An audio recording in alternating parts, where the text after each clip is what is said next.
Club. Miss Devine come in yet? Nuh-uh. No, she ain't. Was it a man?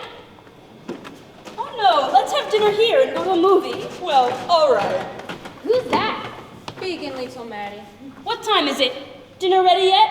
Where have you been, seeing managers? Yeah, we're dead. We've been in every manager's office on Broadway. Is anybody casting? How do we know? We only got in to see one of them. Well, which one? Who'd you see? Rosenblatt. And what's he doing? Take it easy, it's all cast. All but a kid's part. 10 years old. Ooh, I could look 10 years old. No, Big Mary already tried that, and she's littler than you are. Yeah, you're almost as tall as Little Mary. Listen, why is the little one called Big Mary and the big one called Little Mary? Nobody knows. Will you, for heaven's sake, stop asking dumb questions? Okay, all right. Hello? Where have you been? Hello, Footlights Club. Terry Randall come in yet? Not yet. I saw her sitting in Berger's office. I guess she gives a card. Is Berger doing any casting? Listen, why don't you try making the rounds for once in a while instead of sitting on your bustle and writing letters? I make the rounds. All you see are the office boys. Well, who do you think sees the letters? Well, if they won't see you and won't read the letters, then where do you go from there? If you find out, I wish you'd tell me. Either you girls eating home tonight? I'm not. Well, anyhow, it's ready. Oh, yes. Look, you don't want to go out tonight, do you? I've got an extra man. I am rehearsing. Tonight? Tonight I play the piano for a lot of chorus girls to sing and dance. Oh. Da, da, da, da, da, da, da, da, da. That's what I am doing tonight and every night. For that, I have studied 15 years with Golinchinsky. Oh! Well, look, all I did was ask you if you wanted to go out tonight. Oh, goody. I got a letter from home. Hello, Judith. Pa got laid off. My sister's husband has left her. And one of my brothers slugged a railroad detective. I guess that's all. Yes, lots of love. And can you spare $50? Nothing like a letter from home to pick you up. Look, Judy, what are you doing tonight? I don't know.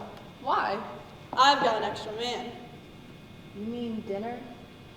Philip back home from Seattle. He's in the lumber business. He's here for a convention. Sounds terrible. No, he isn't bad. He's got this friend with him and asked if I could get another girl. Is the friend also in the lumber business? I don't know. What's the difference? He'll be breezy. Hello, beautiful.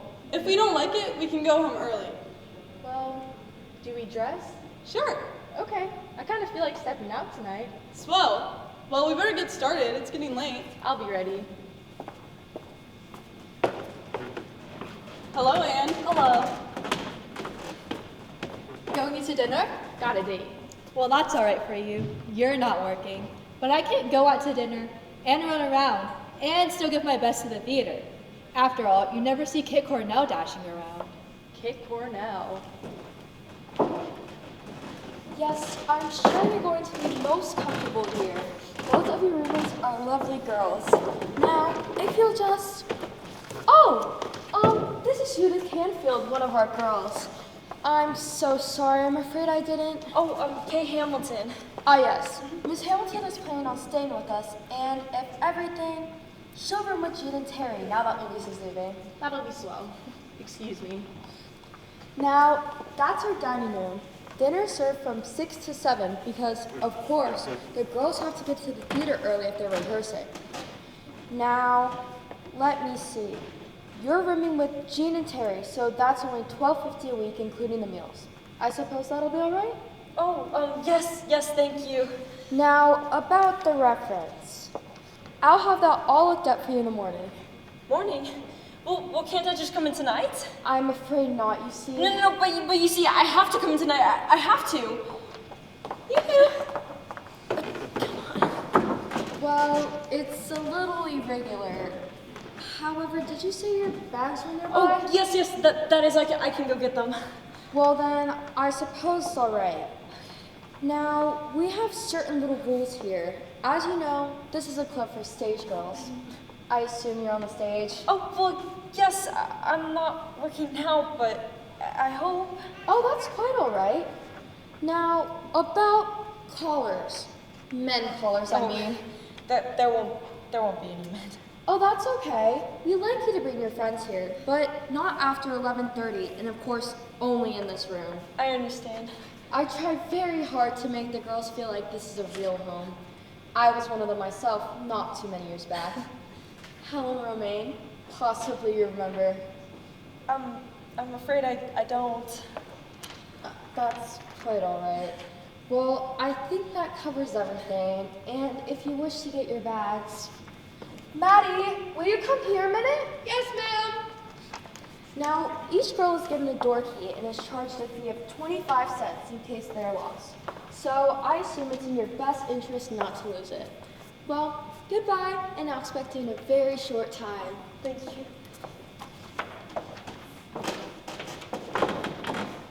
What have we got for dinner, Maddie? We got a good dinner. Smells like last night, is it?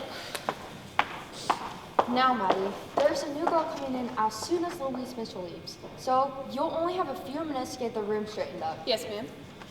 Let me see. Terry Randall hasn't come in yet, has she? No, ma'am. Well, if I don't see her, tell her that there's going to be a new girl moving in with her and Jean. Now, don't forget, fresh paper in the brewer drawers and...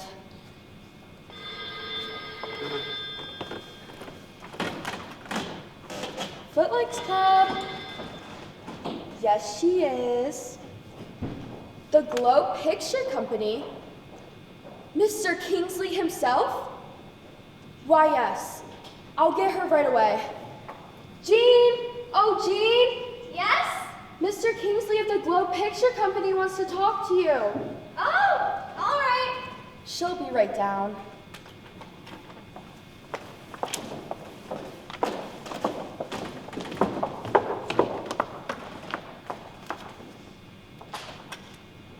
Hello, Mr. Kingsley. How perfectly... Yes, this is Miss Maitland. Will you put him on, please? Hello, Mr. Kingsley. How wonderful. Yes, I know you said that, but in your business, you must meet 1,000,000 beautiful girls a day. Well, anyhow, 500,000. Dinner? Oh, you don't mean tonight. Yes, I did have, but it's nothing I can't break. No, but I want to. I'd love to. What time? Yes, I'll be ready. And I suppose we're dressing? Yes, I'd love to. All right. Goodbye. Jean! What time is he coming? Tell us all about it. Well, Jeannie, does this mean we're going to be losing you to pictures? When's he coming? Can I see him? Now listen, you girls, no fair hanging around when he comes. Aww. You've got to promise me, no parading. Big-hearted Bertha! I bet you'd let Terry meet him. Well, Terry is different. All this fuss about a man. I went with my little finger to meet him. She is oversexed. David Kingsley. You know, he was Alwood's office boy when I was in the woman in room 13. Really? What are you going to wear? I wonder if Pat will let me wear her rose taffeta. I'm sure she would. And I'll wear Kendall's evening coat. When he first became a producer, he wanted me for his first play. But by that time, I'd married Mr. Ortho. Oh, here's Louise. Louise is going. Oh my goodness, I promised to help her pack. Let's get some rice and throw it. Oh, for heaven's sake, that's silly.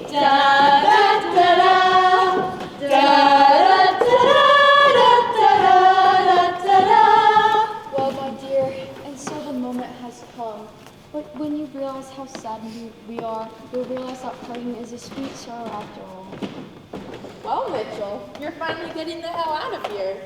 Judith, that seems to be hardly the spirit. Sorry. Judy doesn't mean anything. Shall I get you a taxi, Miss Louise? Oh, yes, thank you, Frank. Well, I guess there's no use in my trying to... Why, where's Terry? I thought she was down here. Isn't she here? No. She hasn't come in yet. Oh dear, I can't go without seeing Terry. Where is she anyway? I haven't seen her for days. I don't know. She's gone before I'm awake in the morning. Well, I better get out of here before I burst out crying. You've all been just too darling for words. Every single one of you. Who's that? Oh, goodbye, Linda, I'm going. Goodbye. And no matter how happy I am, I'll never forget you. And thanks a million times for the perfume pat. And you, Susan, for the compact. And all of you that clubbed together and gave me the exquisite nightgown. Oh, that's all right. So, I hope I make a better wife than I did an actress. I guess I wasn't very good at that. Oh, you were so? Yes. You were swell. I guess I wasn't very swell or I wouldn't be getting married. That is, any girl would be glad to give up the stage to marry a wonderful boy like Bob. I certainly am. Goodness, when I think for 2 whole years he's waited for me back in Appleton, I guess I'm pretty lucky. Yes. Of course. Well, if any of you ever come out that way for a show, why, it's only 100 miles from Milwaukee. Don't forget, I'll be Mrs. Robert Hendershot by that time, and Wisconsin's perfectly beautiful in the autumn. The whole Fox River Valley, it's beautiful. Yes. Louise! Here is Terry. Oh, darling, I was so afraid you'd be gone. I ran all the way from 46th Street. Nothing in the world could have kept me. Look, what do you think? I've got a job. You tell us all about it. I will afterward. Louise, what a darling crazy hat. I just love it on you. Oh, Terry, have you really got a job? What in? Who is it? Burger? Yes. But I thought he was all cast. He was. All except this one part. It's not big, but it's good. It's got this one marvelous scene, you know, one of those gamuts. It sounds marvelous. Terry, you'll be wonderful. Taxi's waiting, Miss Louise. I can't bear to go. I'll hear the rest of it. I've got to go. Oh dear. Terry, baby. Be happy, darling. Jean. Bye, Louise. Kendall. Goodbye. Goodbye. Don't forget us. Send us a piece of the wedding cake. We want the deadly details. Bye, Louise. Bye, dear child. I hope you'll be very happy. That poor girl. When are you going to rehearsal, Terry? Oh, right away. Geez, Terry, you certainly got a break. Burger wouldn't even talk to me. Yeah, Burger's an awful meanie. How'd you get to him anyway? I just stood outside his door for a week. Did the trick? I tried that. Never helped me any. Me neither. I laid there for a whole afternoon once with welcome on me. I've had a longer run outside his office than I have in most shows. This was just my second week. I went to send out for a toothbrush and a camp chair when all of a sudden he opened the door and I said, Mr. Burger! And that's practically all I've said for 2 weeks. Mr. Burger! Mr. Burger! Mr. Burger! Well, what did he do? He never even stopped. Suddenly I was furious and I grabbed his arm and said, look, you're a producer and I'm an actress. What right do you have to barricade yourself behind closed doors and not see me and hundreds like me? The greatest actress in the world might be coming up your stairs and you may never know. Terry, what did he say? What happened? She said, are you the greatest actress in the world? I said, maybe. He said, you don't look anything to me, you're not even pretty, and you're just a little runt. I said, pretty? I suppose Rachel was pretty, and what about Nazimova? She's no higher than this. But on stage, she's any height she wants to be. P.S. She got the job. Yes. And when I walked out on Broadway, it seemed the most glamorous street in the world. All those orange Nedick stands and the lovely traffic on Broadway and 14th, and those darling bums spinning on the sidewalk. Oh my. A suitor. My goodness, it's late. Come on, let's eat. Oh, it's my new young man. Maddie, tell him I will be a minute. Wait a minute, Maddie. Give us a chance to get upstairs. Yes, Maddie, we don't want to give him the wrong idea. Oh, Terry! I couldn't be gladder. Me neither. Now look, Terry. What do you think's happened to your little girlfriend? I'm having dinner with David Kingsley tonight. Gene, how marvelous! Did he say anything about a picture test? Not yet. It must mean he's interested. Now look, when he gets here, I want you to come down and meet him. Because you never can tell. Is Miss Melrose in? Yes, she is. Come right in. Y'all can wait in here. Just tell her Sam Hastings is calling for her. I think she knows about it. She'll be down directly. Judy, you gonna stay in the bathroom all night? Pardon me, you're not Mr. David Kingsley. No, my name's Hastings.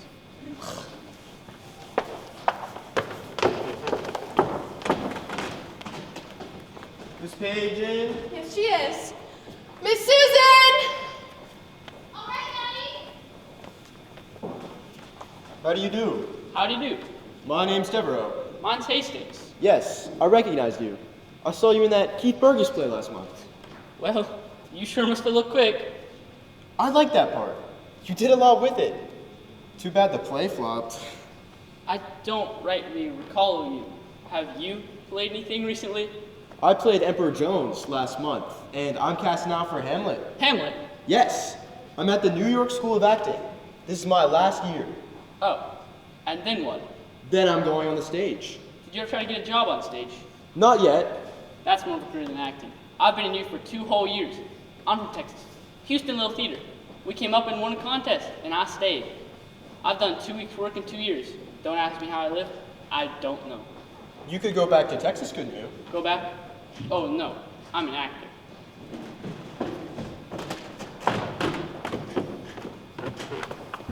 Hello, Jimmy. Hello, Susan. Do you know Mr. Hastings?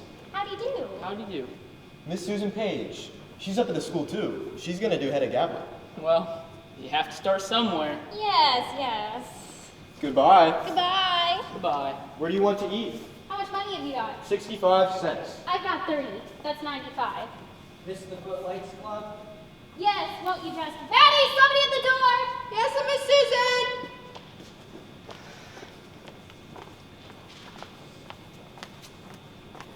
You gentlemen calling on somebody?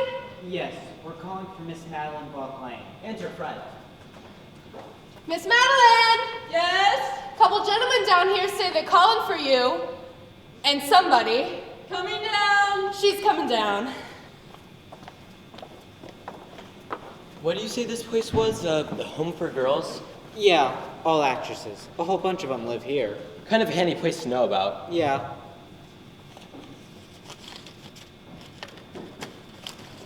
Smoke? Thanks.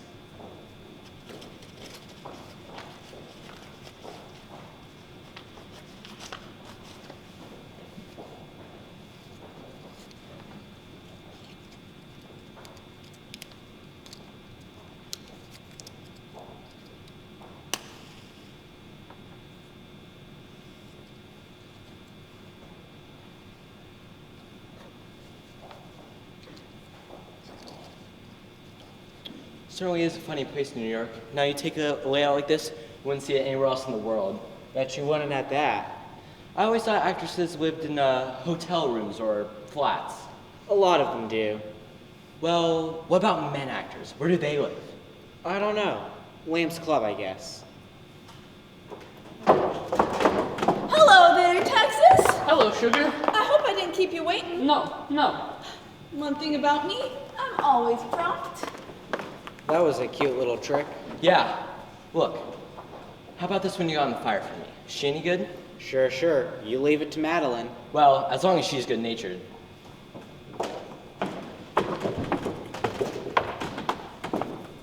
Well, is this what you call dressing? Huh? Why didn't you come in overalls? Now, baby. We got snarled up in committee meeting, didn't we, Lou? Sure.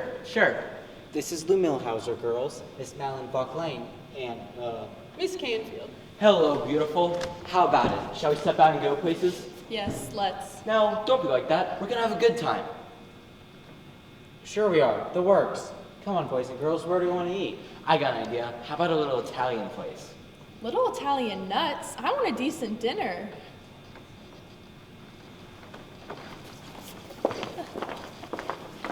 Hello, are you going to your show? I am rehearsing at Winter Garden if you want to walk down. It's too early for me. We don't go up until 8:40. Winter Garden. As he went to the Guardian, the stars pupil of Koliczynski as he went to the Guardian. Oh!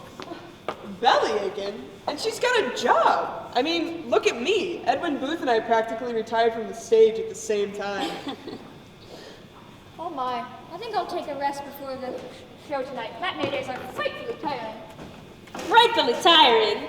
Why didn't she go back to Boston, where she belongs? That'd rest her up. There ought to be an equity law against society girls on stage. Miss Kendall Adams, daughter of Mr. and Mrs. Roger Winthrop Adams. Of Boston and the Lucky Strike ads. What's it like out? It looked rainy when I came in. No, it's all right. Oh, girls, look. There's that Cadillac again for Linda Shaw. Is he in it? No, just the chauffeur. Same as always. Who's the guy, anyhow? Anybody we know? He doesn't ever come. He just sends the car. Well, nice work if you can get it. Oh, I think it's simply disgraceful. A nice girl wouldn't want a man to send for her that way. And if you ask me, it gives the club a bad name. Say, Linda ought to be on her way, doesn't she?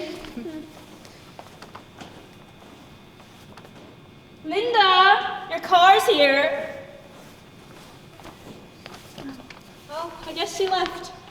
Perhaps. What would you do without that window? Why don't you pull up a rocking chair? Linda Shaw's comings and goings so interest me. Girls make such fools of themselves about men. Say, what do you know about Jean having dinner with David Kingsley? Oh, some girls have all the luck. Where'd you meet him anyhow? Oh, at some cocktail party. I wish I could meet him. He can spot picture material like that. He's got an eye like a camera. He chose 3 girls just last year. Nobody had ever heard of them before he put them out there. Well, I'll never meet him. What to do until 11 o'clock, except sleep? Well, at least you have something to do at 11 o'clock. I mean, look at us. Yeah, you're working. I hate it. Hoofing in a nightclub for a lot of tired businessmen? The trouble is, they're not tired and there's no business.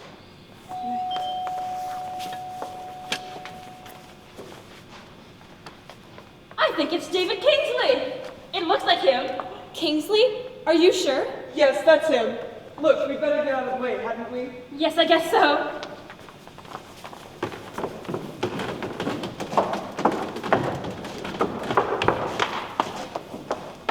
Maitland, please. Yes, sir. Come right in.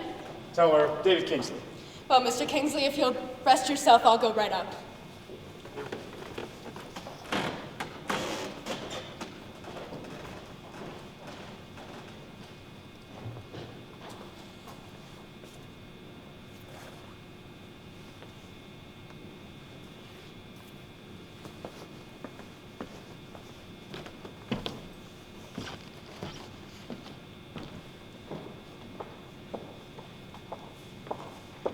David Kingsley! Little David Kingsley! Why?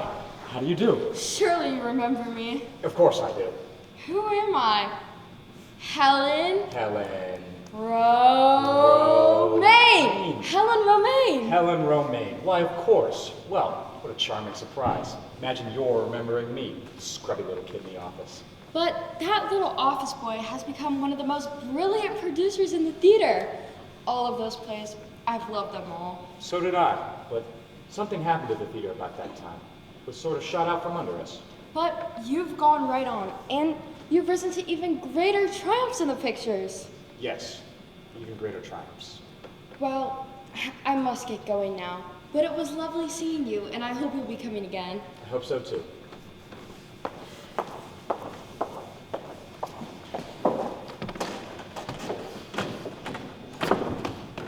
So glad to see you, Mr. Kingsley. I'm glad you managed to be free.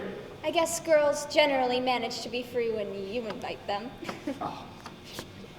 You don't think maybe my being in the motion picture business has got something to do with it? Why, Mr. Kingsley, how could you say such a thing? I think it's all sheer charm, huh? Of course. Look, would you mind awfully if I... Terry, come on! I'm coming! That's Terry Randall, my roommate. Did you see Cyclone or The Eldest Son? Oh, yes, in Cyclone she was... It was just a tiny part. She came in the drugstore. Yes, but she was good. Yes, she was excellent. Wasn't she? Well, if you will come calling it a girls' club, Mr. Kingsley, what can you expect? I didn't expect anything as charming as this. You are in the moving picture business, aren't you? I am, Miss Randall, but my soul belongs to God. Don't you think she'd be perfect for pictures, Mr. Kingsley? Look. I think I'd be terrible. Don't talk like that. No, she's rehearsing the new burger play. That is, she starts tomorrow. Good. I hear it's an interesting play. You know the first play I ever saw, Mr. Kingsley? No, what? It was your production of Amaryllis. Amaryllis? Couldn't have seen that. It was my first production 10 years ago. Oh, but I did. I was 11 years old, and I went to see it at the English Opera House in Indianapolis. You see, my mother took me, and she cried the whole way through, and so did I. We had a lovely time. But Amaryllis wasn't a sad play. Oh, we didn't cry because we were sad. Mother cried because it brought back the days when she was an actress, and I cried because I was so happy. You see, it was the first time I've ever been in Indianapolis. We live 75 miles away, and it's the first time I'd ever been in a theater. Now, really, I don't think it's tactful to talk about the theater to a picture man. Oh, I'm afraid I'm kind of dumb when it comes to pictures. My mother said that the theater had two offspring, the legitimate stage and the bastard. Come on and forget I ever even introduced her to you. Goodbye, Miss Randall. I hope I didn't. It's all right. Oh, Maddie? Oh dear, is dinner over? Yes, I'm just clearing away. Could you let me just have anything? Champagne, a little caviar? Well, I'll fix you a bit of something. You're an angel. Isn't it splendid, Terry, about you getting a job? Oh, seems pretty dazzling to me. After 6 months, I just do hope it's as big as a hit as yours. Screw about being in a hit. You go through everything to get one. And after a couple months, you're bored with it. It's like marriage. Don't worry, Maddie. I'll get it. You going out tonight? Not tonight. See you later. Hello there. Who are you? I beg your pardon. I'm looking for Jean Maitland. Maddie! Where's Jean Maitland? In a taxi with a big moving picture man. She can't be. She had a date with me. Sorry, it isn't my fault. Who are you? Who wants to know? Are you an actress? Are you dizzy in the morning? Do you have spots before the eyes? Well, my name is Keith Burgess. Is it? Don't you know who I am? Yes. He wrote a play called Blood and Roses, which was produced on 14th Street Theater and ran about a week. And it wasn't very good. It was the best goddamn play that was ever produced in New York. And the one I'm writing now is even better. Maybe 2 weeks. In terms of material success, but who cares if a play makes money? What matters is its message. But if no one goes to see it, who gets the message? I write about the worker, the masses.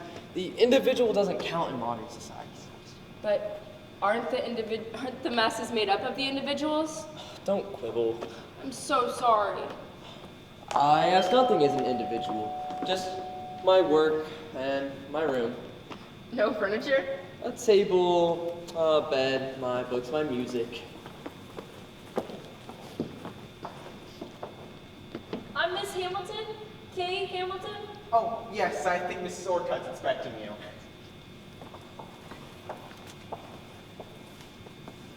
Glad to see you again, Miss Hamilton. Everything's up in readiness for you. Frank, why don't you go and take Miss Hamilton's things right up? Oh, Kay, this is Terry Randall. Oh. And she's gonna be sharing a room with you and Jean. Oh, I'll try not to be in the way. Oh, don't start that way. Grab your share of the closet hooks. Thank you. Now, if you'll just follow me, I'll show you where everything is. Let me know if I can be of any help. And if you have a bag, Frank will take care of it for you. Oh, I have in a trunk.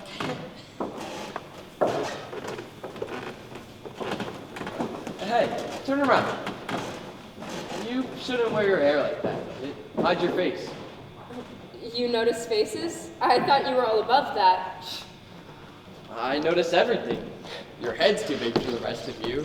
You've got pretty legs, but aren't wear a dress like that.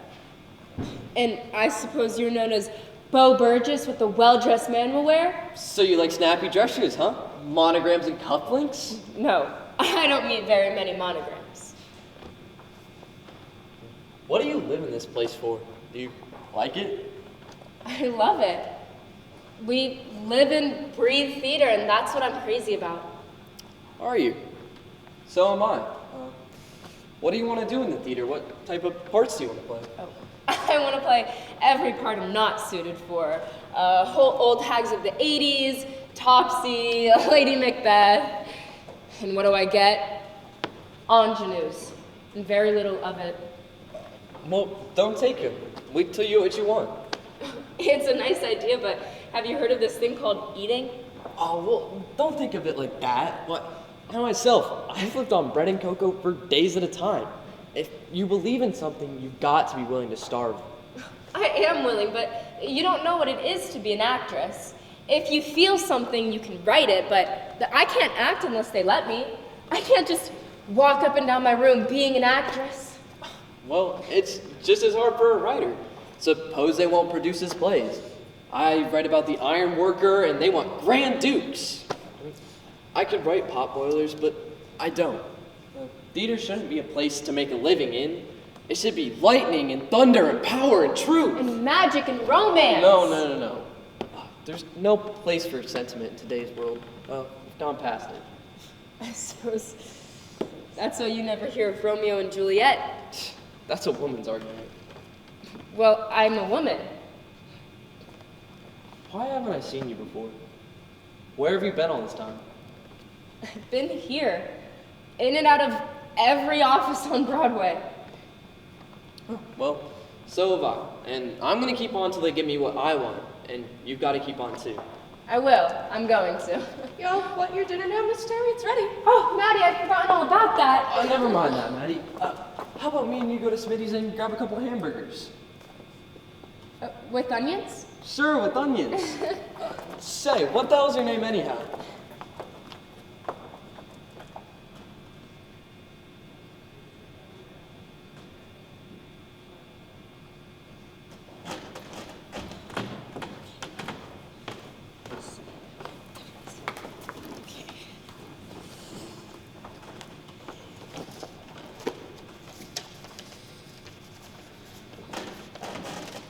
Can I come in? Where's Terry? She isn't back yet. You don't go out much evenings, do you? No. Any sign of a job yet? No, not yet. Well, something will turn up. It always does. You know, you're a funny kid. You've been here a month and I don't know any more about you than when you came in. The rest of us are always spilling out our whole insides, but you never let out a peep. Nobody comes to see you, no phone calls, never go out nights, and you haven't even got a picture on your dresser. Haven't you got any folks or a beau or something? Sorry, my mistake. Somebody's cooking something. Smells like rarebit. Who's cooking, you? No, Madeline. Where have you been? Show?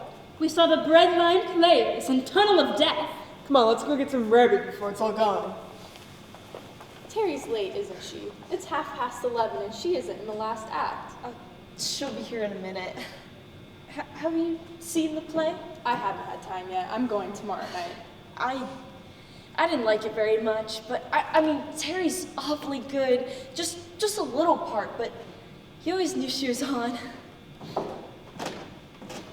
Anybody in here? Well, off to the mines. Oh, hello, Pat. Going to work? Yes, the night shift, with a hey nonny nonny and a Swiss on rye. Well, I wonder what it's like working in a nightclub. I wish I learned to dance. Well, with your looks, you'll get along all right. Where's your hand mirror? Why, where's the whole set? I haven't got it anymore. It was gold, wasn't it? Uh-huh. Got any folks you have to support? No, I have any folks.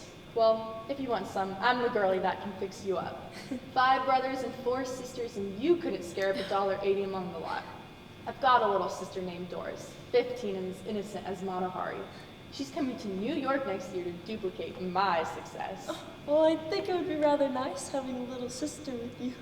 Yeah, only she won't be with me much. 2 weeks in, and they'll have her in the home for delinquent girls. Oh, hello. Hello, Terry. Young lady, willing and talented, not very beautiful, finds herself at liberty, will double in brass, will polish brass, will eat brass before very long. Hi, girls. Terry, what's the matter? We closed. 4 performances and we closed. Oh, Terry, you didn't. Tonight, but it's only Thursday. Well, it seems you can close on Thursdays just as well as Saturday. In fact, it gives you 2 more days to be sunk in. But it didn't get bad notices. What happened? It was there when I got to the theater tonight on the call board. To the members of the Blue Grotto, you are hereby advised that the engagement of the Blue Grotto Company will be terminated after tonight's performance. Signed, Milton H. Schwepper for Burger Productions Incorporated. Oh, Terry, how ghastly. Just like that. Just like that.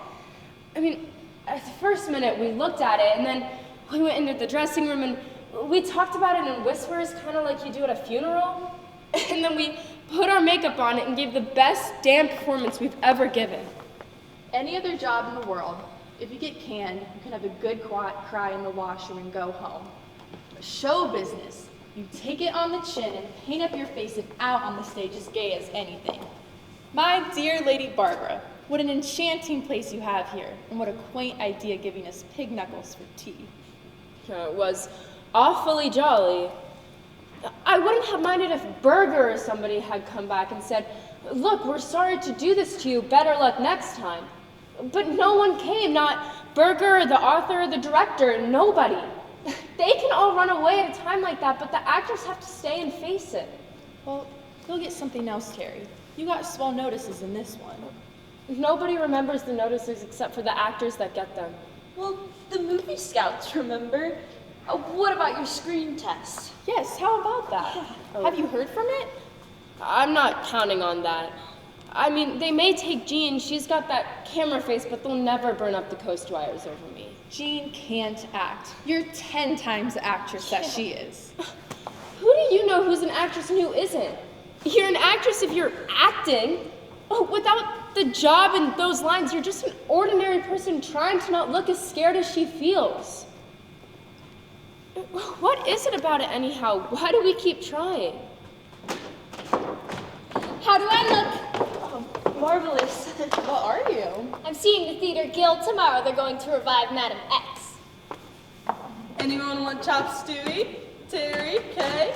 No, thank you. No thanks. Chop suey? I thought it was rare bit. We didn't have any beer, so I'm calling it chop suey. Certainly sounds terrible.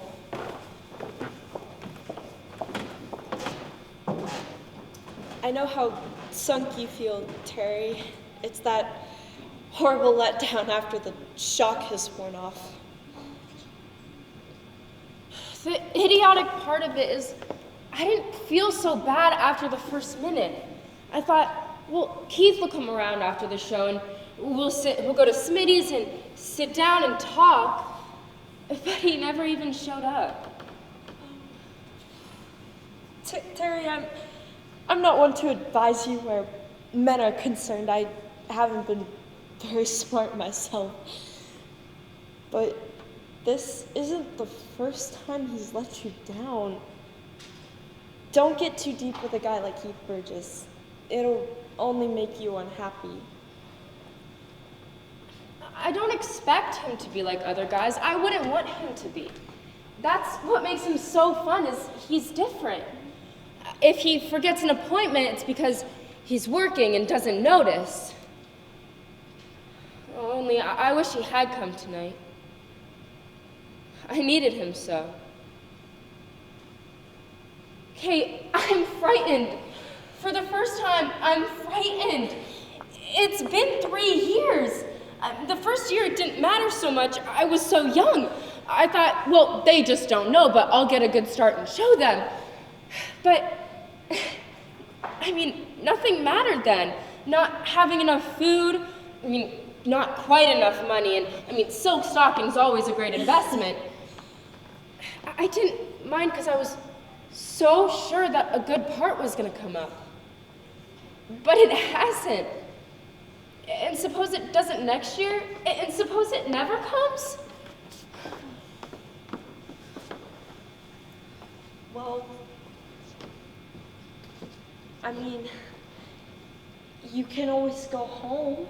I mean, you have a home to go to anyhow. And marry some hometown boy like Louise? Well, I didn't mean like that exactly. I can't just go home and plump myself down on Dad. Do you know how much a country doctor makes? I mean, even when I was young, I never knew how poor we were because Mother made it seem so glamorous. So much fun. Even when I was sick, it was so much fun because then I was allowed to look at her scrapbook. And sometimes I'd even pretend to be sick just to look at it, and that took acting for a doctor as a father. I adored that scrapbook. All those rep company actors and wooden attitudes. I still picture Mother as Esmeralda. It was the last part she played. But she didn't finish the performance.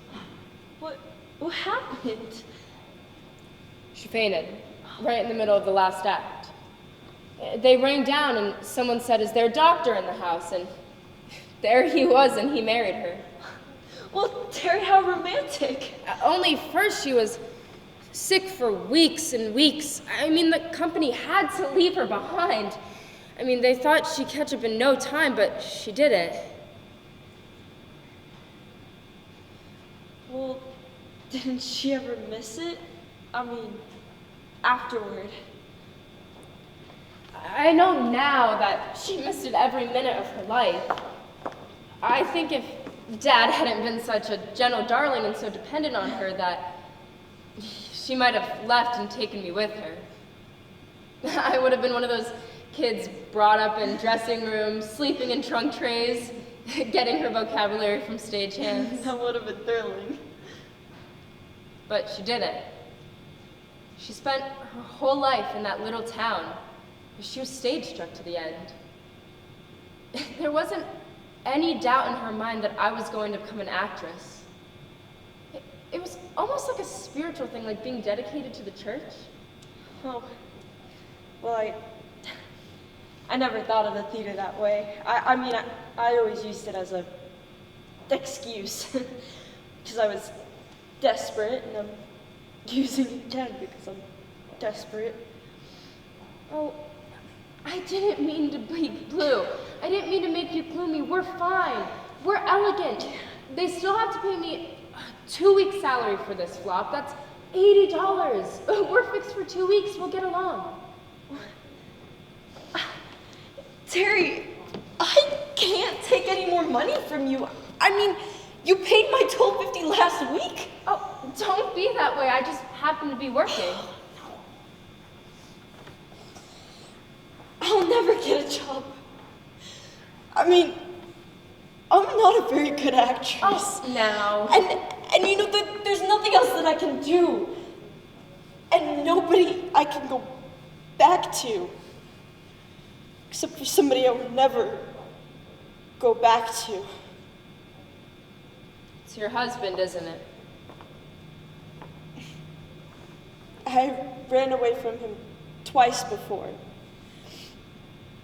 But I had to go back. I was hungry, and finally I was out of a room. Both times he just waited. He's waiting now. But, Kay, what happened? Why are you so afraid of him? Because I know him. I mean, to most people, he's just a normal, attractive man, but I know better. Nights of Terror. Now, darling, it wouldn't do any good to kill me. They won't let you play polo tomorrow. Now we'll throw the revolver at the lamppost. It'll be such fun to hear the glass smash. And then there were the times he made love to me. I can't even tell you about that. But, Kay, if it's as horrible as that, can't you do something legally? They have millions. I mean, I'm nothing. They're united like a stone wall. And they treated me as though I was the mad one. But what about your own folks? Haven't you got any? I have a father. Chicago. I ran away when I was 16 and went on the stage. And that's where I met Dick. And I fell for him. He was attractive and gay and doing all sorts of crazy things like smashing automobiles and shooting at barroom mirrors. I thought it was funny then. And I've been warning about my little troubles. Terry, I sworn to myself that I was never going to trouble you with this. Now what made me do it? I'm glad you did. It'll do you good. I suppose it might. Well, how about we get those cheap ribbons? You know, you never know. Maybe tomorrow there'll be 19 producers down here saying, you, and only you can play this part. I suppose June will be up till all hours. There's a girl who hasn't any problems. Life just rolls right along for her. Well, ready to go? I suppose I might as well. I feel so wide awake. Wouldn't it be funny if we did get jobs tomorrow? What? I say, it would be funny if we both did get jobs tomorrow. Oh, it certainly would. Terry! Terry, wake up! Terry, wake up! What's the matter? We're in the movies. What? We're in the movies! They just heard from the coast. But Jean, what happened? How do you know? Mr. Kingsley just got a telegram. They like the tests and we're to go to the office tomorrow to sign the contracts. We leave for the coast next week. Terry, can you believe it? Oh, girls, how exciting. Yes, you mean right away? Of course, we'll only get little parts in the beginning, but there's that beautiful check at the end of every week, whether you work or not. And the swimming and the sunshine and those little ermine jackets up to here. No more running around to offices having them spit in your eye. And a salary raise every 6 months if they like us. So after 3 years, it begins to get pretty good. And after 5 years, it's wonderful. And after 7 years, it's more money than you've ever heard of. 7 years? What do you mean 7 years? It's a 7-year contract. That is if they take up the options. But what about the stage? Suppose I want to act? What do you think this is? Juggling? Motion picture acting is just as much of an art as stage acting. Only it's cut up more and you only have to learn about a line at a time and they just keep taking it until you get it right. Oh. No. What? I couldn't. Couldn't what? That isn't acting, that's piecework. You're not a human being, you're a thing in a vacuum. Noise shut out, human response shut out. But in the theater, when you hear that lovely noise out there, then you know you're right. It's as though they turned on an electric current that hit you there, and that's how you learn to act. You can learn how to act in pictures. You have to do it till it's right. Yeah, and then they put you in a tin can like Campbell's soup. And if you die the next day, it doesn't matter. You don't even have to be alive to be in pictures. And I suppose you call this being alive? Sleeping 3 to a room in this rotten dump? Builds you up, I don't know. You make me sound like a fool, but I know I'm not. All I know is stay on stage. I just don't want to be in pictures. A woman in the theater, that's what I've wanted to be my whole life. It isn't a career, it's a feeling. It's something that's gone on for hundreds and hundreds of years. I don't know, it's like it's part of a civilization. All right, well, you stay here in your civilization, eating those stews and tapiocas that they shove at us, towing the mark in this female seminary, buying your clothes at Klein's? That's what you like? Yes, I like it. And I suppose you like this insane racket going on all night? Yes, I do. And that Cadillac car sign going on and off like a damn lighthouse? I suppose you have got to have that to be an actress. Yes, yes, yes, yes. Well, not for me. I'm gonna go where there's sunshine and money and fun. And little ermine swimming pools up to here. I'm gonna make something out of my life. I'm not gonna stay here in this lousy dump.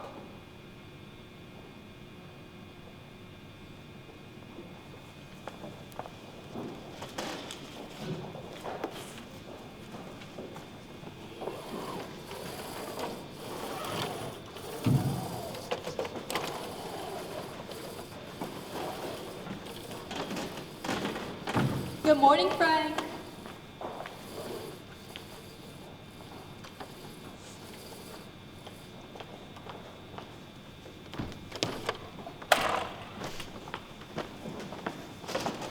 Hello, Bobby. Ooh, say, here's a letter from Madeline. Oh, where is she this week? Let's see. This week, Portland and Spokane. Next week, Seattle. Seattle? That's her hometown. Hey, where are you going? Rehearsal. What's the rush? Late. You're too conscientious. Never gets you anywhere in this business. What does get you anywhere, if I may make so bold? Clean living, high thinking, and an occasional dinner with the manager. What time is it? Shouldn't you be at work? No, there's plenty of time. The nuns aren't called until 11:30 today. Robert Hendershot. What? It's Louise! Appleton, Wisconsin. It's a letter from Louise. Maybe it's a little stranger. She's been married a year now. Hello? She's right here. The boyfriend. Keith? Read. It's addressed to all of us. Keith, what are you doing? Isn't it the middle of the night for you? What about... Oh, no, I can't on account of Dad. He's driving all the way here from Elvira. And, well, you don't have to like it. You will. No, I can't. This afternoon, he wants to see the medical center and Radio City and the Battery. Has he got a bicycle? And don't forget that you've invited us to Smitty's tonight. No. Dad and Smitty's just don't go well together. And look, darling, don't wear your black shirt and don't be one of the masses tonight. What? Well, if it's as vital as that, you can come up here. Say, this is a classic. Well, you can tell me about it. You can come up here. That's my brave boy. Get this. I've gained a little weight, but Bob says I look better not so scrawny. He says maybe I like my own cooking too much, but then he's always joking. Oh, it's a letter from Louise. What does she say? Oh. Who sent a letter from Louise? Oh, yes, it just came. Dear girlies, I guess you all wonder why I've not written for so long. I honestly don't know where the year has gone to. First, there was the house to furnish. We've got the darlingest 6-room bungalow on Winnebago Street. And then, of course, everybody was giving parties for me. And after that, I had to return the obligation by giving parties for them. We are all even now. I gave the last one just yesterday. 18 girls of the young married set, 3 tables of bridge, and 1 of mahjong. And 2 people just talked. The luncheon was lovely, if I do say so. Everything pink. You're making it up? So help me. I'm a member of the ladies' committee at the country club. which gives wonderful Saturday night dances during the summer, Japanese lanterns. But do not think that I have lost track of the theater. We take the Milwaukee Sentinel daily, and last week we drove to Milwaukee and saw Walter Hampton in Cyrano. Let me see. So now I've told you all my news, and you just got to tell me just everything about the club. What about you, Terry? Have you got a swell part for this season? I thought I'd die when I saw Jean in picture and photo play, all dressed up like a real movie star in little ermine jackets and everything. Jean, a movie star. I've been bragging to all my friends. Well, if you girls think about me as much as I do about you, my ears would be about burned off. We have supper here around 6 o'clock, just as you all do at the club. And when it's over, I always think, well, the girls are all beating it down at the show shop and making up to go on, just knocking the audience cold. Only, I don't say it out loud anymore because Bob says, oh, for God's sake, see you in your club. Love to old Orca, and for goodness sakes, right. Wow. I'll never complain again. This makes my 18-week on the radio show seem pretty wonderful. Have anything? Pink! We've just been living in a bed of roses. I could have told her when she left it wouldn't work. Well, I might as well go down to the factory. Look, Judith, do you think you'll be rehearsing all afternoon? How do I know? This thing I'm in is a combination of the Ringling Brothers and Passion Play. You never know whether they're going to rehearse us nuns or the elephants. I just love for you to meet my father if you have time. Oh, I want to. He sounds like a cutie. I wonder what's on Keith's mind getting up so early. Nothing is my guess. Judith. Maybe he sold the play. Maybe. Look, Terry, where are you heading in with this guy anyhow? Why? What do you mean? You know, he's been coming around here for a year, taking up all your time, talking about himself, never considering you for a minute. Sold his play. Well, if he has, he can thank you for it. It's as much your play as his. That isn't true. Don't tell me. It was nothing but a stump speech the way he wrote it. You made him put flesh and blood into it. You're talking about someone you don't understand. Okay. Forget I ever brought it up. Well, goodbye. Goodbye? Oh, now you're sore at me. I never can learn to keep my trap shut. But I only said it because I think more of you than anybody else in this whole menagerie. Forgiven? Of course, Judy darling. What's that? Your radio? Mm-hmm. It makes me boil to think of an actress like you reading radio recipes for a living. 2 eggs and fold in the beaten whites. The beaten whites, that's us. Well, anyhow, it's just a living for a few weeks, you know, Aunt Miranda's cooking class. Well, you're a hell of an Aunt Miranda. That's all I can say. Do you read about Jean out in Hollywood? No, where? They've given her a new contract with a big raise, and she's going to play the lead in 2 for Tuna. Really?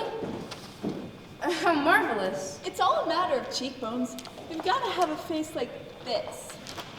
We're going out job hunting out this morning. Uh-huh. Where are you going?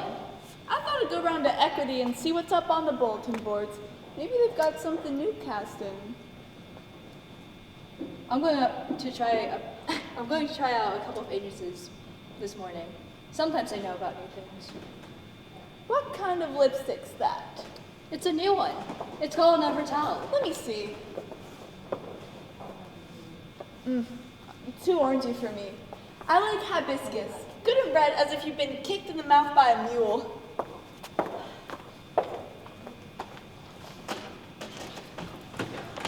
Oh, Kay, can I speak to you just for a minute, please? I'm just on my way to rehearsal. I won't detain you, but for a second. I just want to... Well, you must know how reluctant I am to speak to you on the subject. I try to be as easy as I can with the girls, but after all, I have my bills to pay, too. But Mrs. Orcutt, I'm rehearsing. You know that. And just as soon as we open, I can start paying you off. Yes, I know, but plays aren't always successful, and the amount has grown rather large. So, taking everything into consideration, I wonder if you'd mind a little suggestion. No. Well, it occurred to me that perhaps you might want to find some place a little cheaper, but by a lucky chance, I know the ideal place. Of course, the girls are a little older, and it's not strictly a theatrical club, more of the commercial professions. However, I think you'd find it almost as conveniently situated. Perhaps when you are free, you might want to drop in at it. 49th Street on this side of 10th Avenue. Now, we mustn't be upset by this. It's just a little talk. Now, let's put it out of our minds, shall we? And let me see a little smile. There. Well, we both have our day's work to do.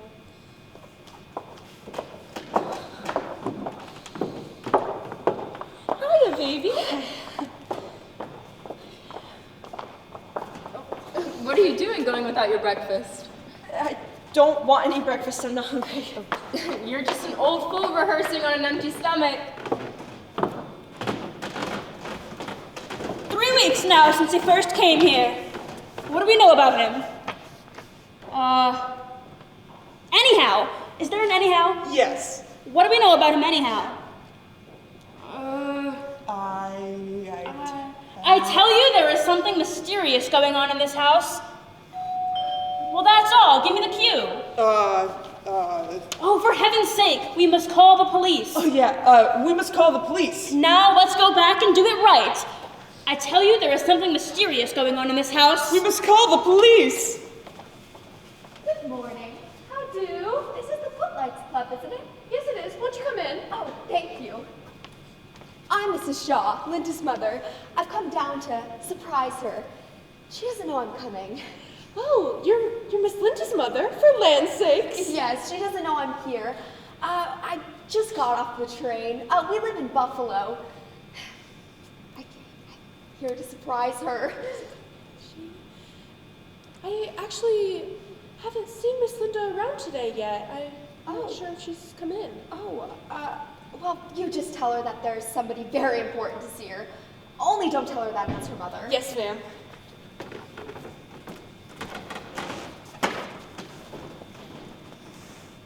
Oh, good morning. Good morning. Are you a little actress? Yes, sort of. I'm Linda's mother. I'm coming to surprise her. Oh, what fun. Which one of the girls are you? Perhaps Linda's written me about you. I'm Susan Page. Are you acting part on Broadway? I'm in Petticoat Lane, but I'm only an understudy. Understudy? That means I play the part in case the leading lady gets sick. Oh, that's nice. And does she get sick often? Never.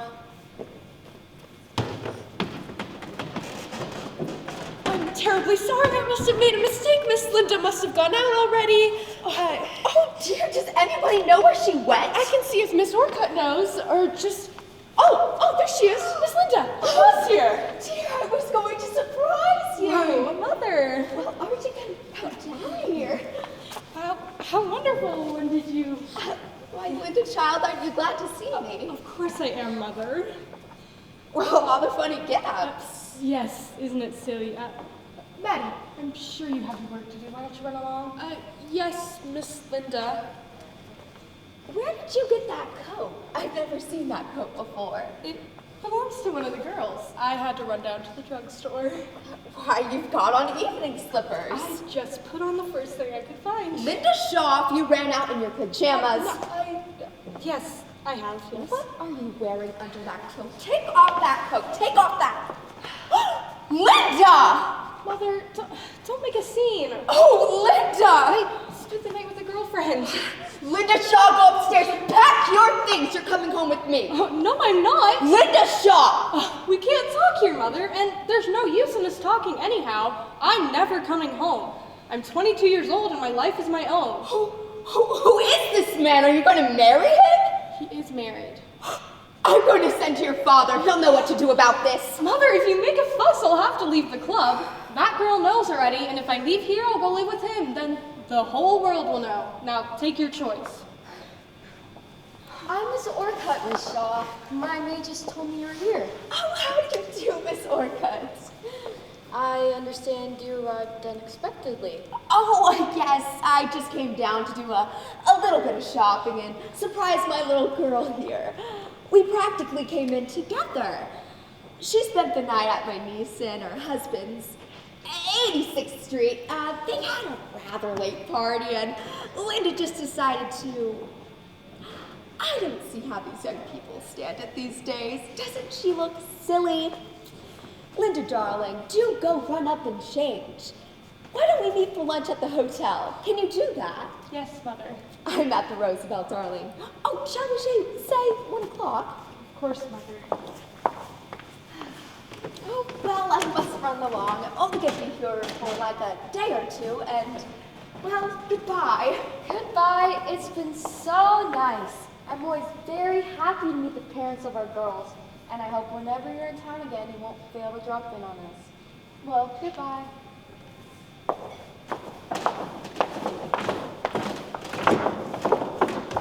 Are you going to play that at your concert? Yes. When is it? In the spring. Whereabouts? Town hall? Yes, yes. And are you going to use your own name? Certainly. Well, you certainly have an interesting name. Olga Brandt. It sounds like a musician. But Bernice Niemeyer. I think that's what's holding me back in the theater. You know what? I think I'll take up one of those one-word names like some actresses do. Instead of Bernice Niemeyer, I'll just call myself Zara.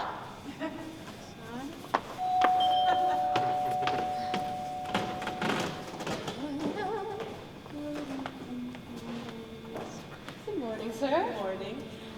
Well, if you'll just sit down, I'll go right up and tell Miss Terry you're here.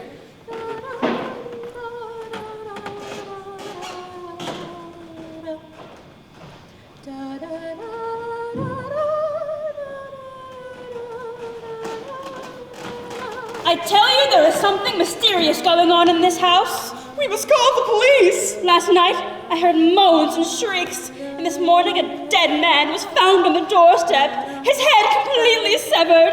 What about the blood in the library?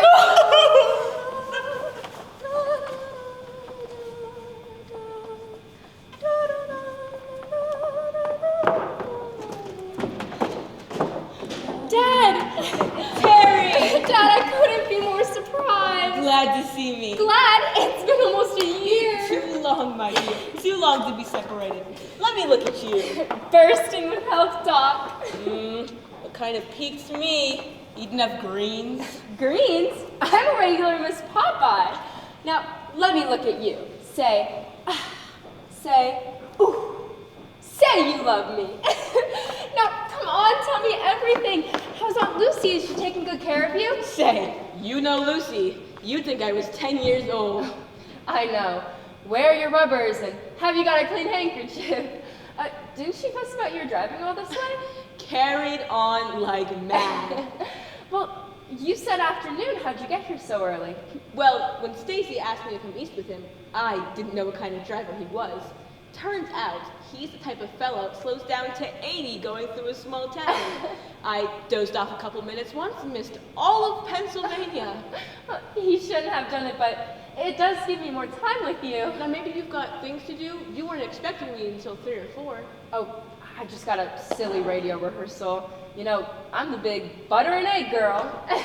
I'll be all through 1:15. Let's have lunch on top of something, shall we? That's fine. It gives you time to drop in at the polyclinic a few minutes. 345 West 50th Street? Where's that? It's not 5 minutes from here. I'll pick you up at your hotel. Where are you? New Yorker. Stacy's idea. Full of go-getters. After lunch, we'll whirl all over town. We'll see everything, and tonight we'll go to the theater, and he's taking us to dinner. Oh, yes. You're a young man. I want to meet the boy. Now, Dad, remember he's not like the boys back in Elvira. Say, they're not like that anymore either. Yes, but Keith's different. He's brilliant, and he's written the most marvelous play, but he hates the government and he won't wear evening clothes. Sounds as if he doesn't have a nickel. Oh, but he will have. This play will put him over. It's thrilling and brilliant and... Oh, Dad, I'm going to play the lead! Oh, like Tress, that's wonderful! Your mother would have been very proud. He hasn't sold the play yet, but he will. He's bound to. Say, I'm going to come and see you in it, if it takes my last nickel. Dad. Yes, Tress? It seems you've been working too hard, have you? I wish I could say I had, but the truth is my waiting room has been pretty bleak these days. Isn't anyone sick at all? How about old Miss Wainwright? Oh, yes, folks get sick, all right. Well then.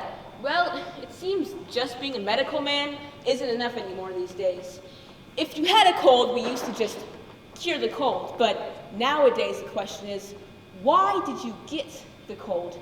It turns out it's because subconsciously you didn't want to live. And why didn't you want to live? Because when you were 3 years old, the cat died and they buried it in the backyard without telling you. And you were in love with the cat, and so naturally, 40 years later, you catch a cold.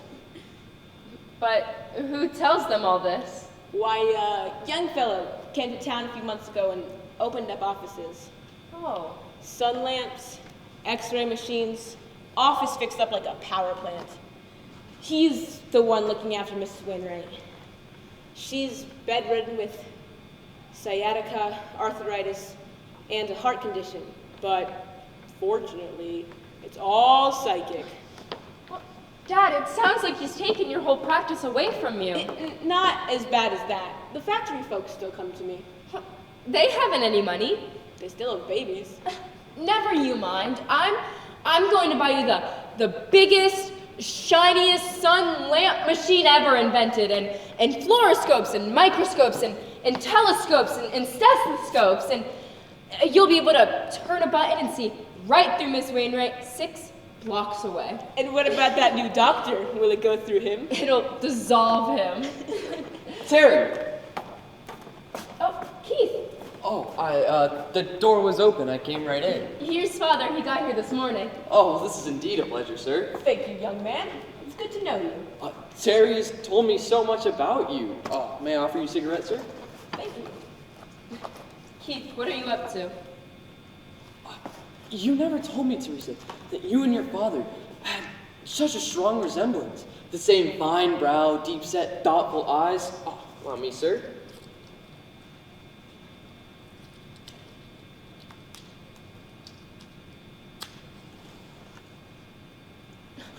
Keith, will you stop it? What is this act anyhow? It's no act. What are you talking about? I guess you'll do. Well, children, I've got to be off. You said 1:15, Terry? Yes, I'll pick you up at your hotel. Understand we're seeing you later, that right? Oh, yes. I can't tell you how grand it is to have you here, Dad. Now, remember, don't cross against the lights, and promise me you'll take taxis. Don't try to find places yourself. All right, all right. I'll be at your hotel at 1:15. I'll be waiting. Goodbye, darling. Goodbye. Oh, Keith, you can be so maddening. What was that? Yes, sir, and how are you, sir? Can't I be polite? One of the least convincing performances I ever saw. That's right. Hit a fellow when he's down. Keith, what's the matter? I come to you in one of the toughest spots I was ever in, and you jump all over me. I'm so sorry. I didn't know. How could... What's happened? Is it your play? Yes. They all turned it down? No. Keith, tell me, what is it? I could sign a contract this afternoon. You don't mean it. Who with? Gilman. Gilman? Why, he's the best there is. That's what makes it so tough. What? Keith, you're not being unreasonable about this. I mean, a Gilman production, why... I mean, whatever he wants you to do, you gotta do it. What's he want you to change, the second act? No, he likes the show all right. He's nuts about it. Well, then I don't understand. I just can't let him have it, that's all. Keith, it's me. He doesn't want me. Well, you see, Gilman has Natalie Blake under contract, and she is a big star, and it just happens to be the type of part she's been looking for. Did you tell him that you thought I'd be good in it? Of course, I gave him a hell of an argument, but he won't do it unless Blake is it. Well, I guess that's that. I wouldn't want... I bow out, Keith. Gosh, you really would do that for me? But play's an important thing, Keith. I mean, you didn't think that after we worked on it for a whole year that I would stand in the way, did you? You're an amazing kid, Terry. I'm crazy about you. Oh, please, Keith. No, there wasn't one girl in a million that would have taken it the way you did, and I'd love you for it. Love you, you hear? Yes, Keith. I knew I could count on you to... Terry? Terry, can you do something for me? Hello, Linda. I don't want to see Miss Orcutt. Can you give her a message for me? Of course. Okay, tell her I'm leaving. I'll send for my stuff this afternoon. Give her this. It's for the rest of the week. But you're leaving? Where? You bet I'm leaving. Fast. Nobody will ever know where. What was that about? What? Oh, I don't know. She's a strange girl. Listen, darling.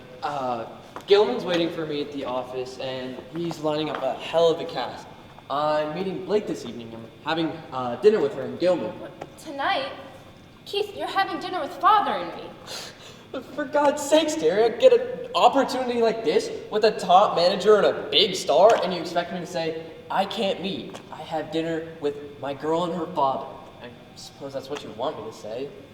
No. Listen, this is as much for you as it is for me.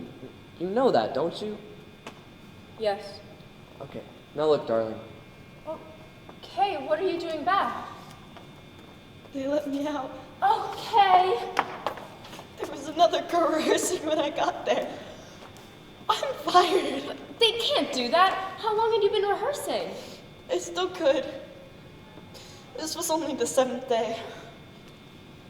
Don't be so hard on yourself. It happens to all of us. To me, it's part of this crazy business. Terry, I haven't a cent. What of it? I still have my radio job. We'll get along. Don't try and fool me. Okay, I know about the radio job. Oh, I can't take any more money from you, Terry. I owe you more than $100. What of it? Now, look, come down to my radio rehearsal. Have lunch with Father and me. Terry, I couldn't, okay? I just couldn't. Darling, I hate to leave you like this. Don't be down. Yo, I'm sorry. I'm okay. Thank you, Terry.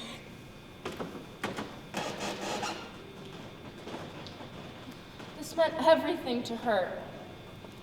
Well, the season's just begun. She'll get something else. Now look, you and your dad go have dinner somewhere nice and leave my ticket at the box office. Will you do that for me, sweet? Yes. All right, that's my girl. Oh, Maddie, where's Miss Orcutt? Back in her room.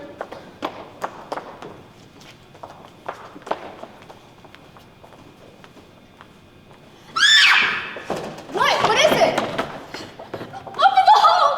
Did you write something? No! No, Kate, no! Oh, look at her! Okay, why did you do it? Oh, look at her face! Oh, this is terrible. Want me to carry her in her room? Let me hold her. What'd she drink? What was it? Here's the bottle. Don't say nothing on it. I'll go get a doctor.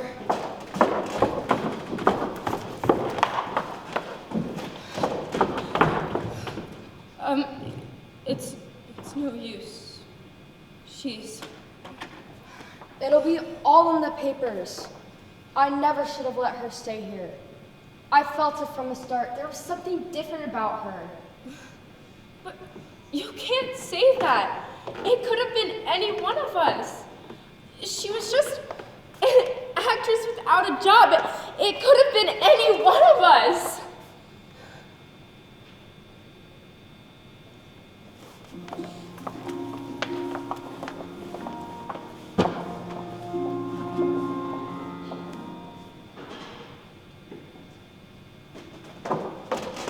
Hi there, honey bun. Hello, sugar. I didn't keep you waiting, did I? No.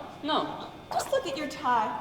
I declare Claire, I don't see why I can keep on loving you the way you gate yourself up. Go on. Everybody knows you're crazy about me.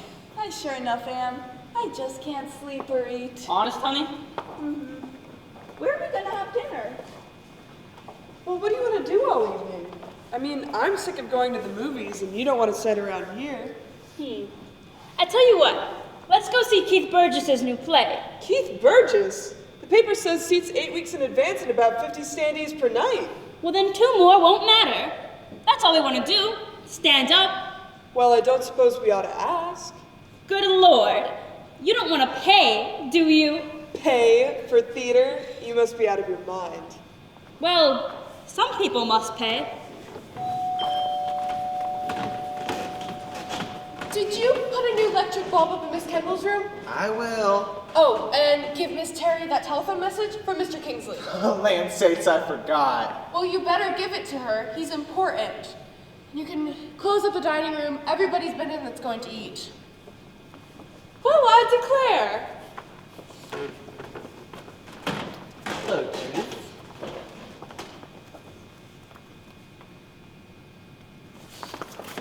Well, if you don't want to play, Pixie, huh?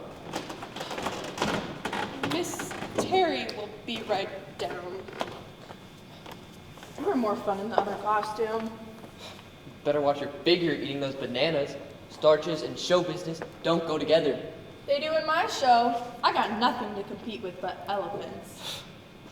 Do idiots really go to see those things? I mean, pay money? Say, you can't have all the idiots. You're doing pretty good. Give us some of the overflow. Well, I suppose you know we broke the house record last weekend. Oh, sure.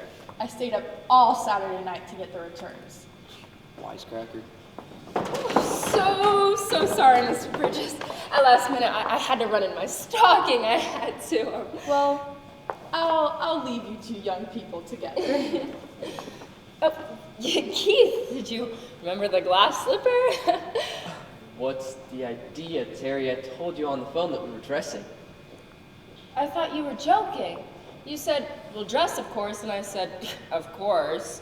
But I didn't dream you were serious. We're going to an opening night, and we're sitting 3rd row center. Downstairs? Where do you think? Keith, we've been to openings before, and we've always sat in the gallery. Gallery? We're through with the gallery. I've got a table at 21 for dinner, and after the theater, we're going to a party at Gilman's penthouse. And you can't go like that. Oh, just give me 10 minutes. I'll go upstairs and get dressed.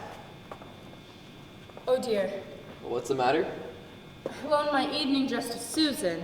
Oh, for God. It's okay. I'll just borrow Judy's pink. Oh, no, Olga's wearing it. It's the damnedest dump I was ever in. Sort of kind of life. Wearing each other's clothes? Suppose you use each other's toothbrushes too. Would you rather I didn't go, Keith? I didn't say that. Yes. Would you rather? You're just playing it for tragedy. What's the matter with you anyhow? Nothing's the matter with me. I can't see us first open night, 3rd row. I mean, we always went to see the play, Keith. The crowd, it makes the audience more important than the show. Listen, I don't like those people any better than you do. They don't mean anything to me. Then why do you bother with them? Because they can't hurt me. I'd watch them as you'd watch a hill of ants. Insects, that's all they are. Keith, listen, you wrote your last play about people you liked and understood. I mean, you knew them and you lived with them and they gave you something.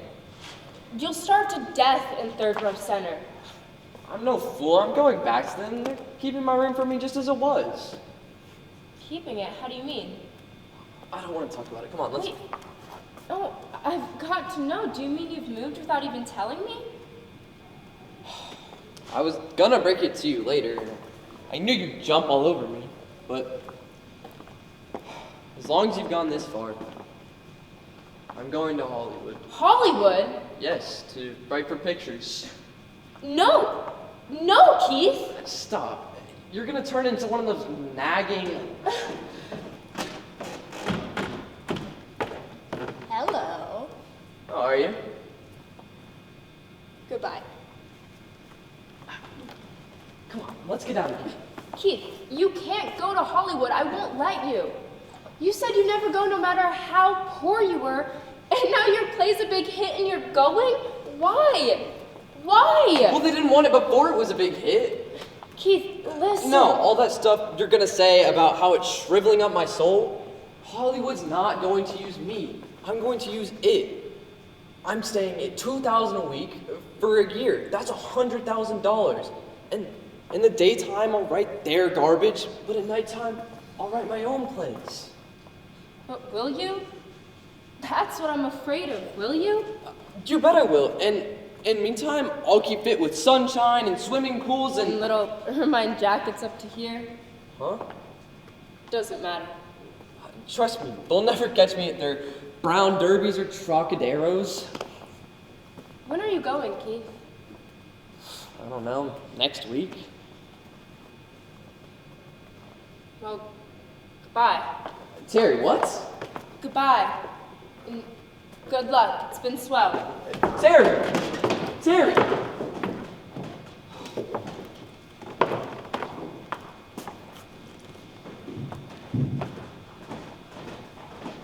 Is he gone? Yes? Is Terry okay? She's in her room. Do you think she can hear us?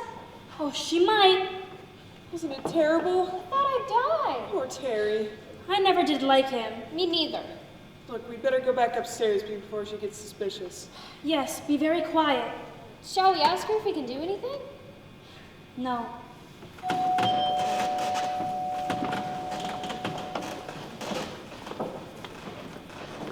Miss Terry Randall happen to be in? Yes, sir. I think so. Will you come right in? What's the name, sir? Mr. Kingsley. Oh, yeah, you're the gentleman on the telephone. I clean forgot to tell Miss Terry. Well, as long as she's here. Yes, sir.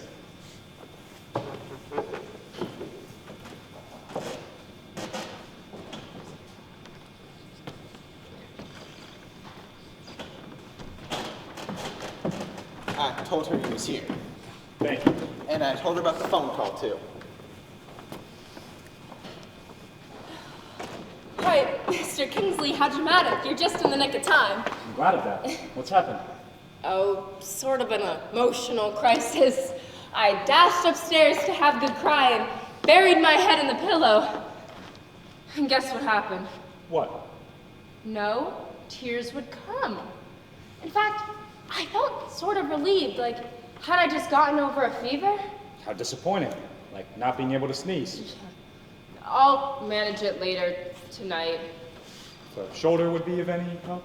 Oh, no. I'm afraid I have to work this out on my own. Do take your coat off. Thank you. This is rather a strange hour for me to drop in. I did telephone. Oh, Frank doesn't believe in phone messages. They do in Hollywood. They just called me up. Can you take a plane for California tomorrow?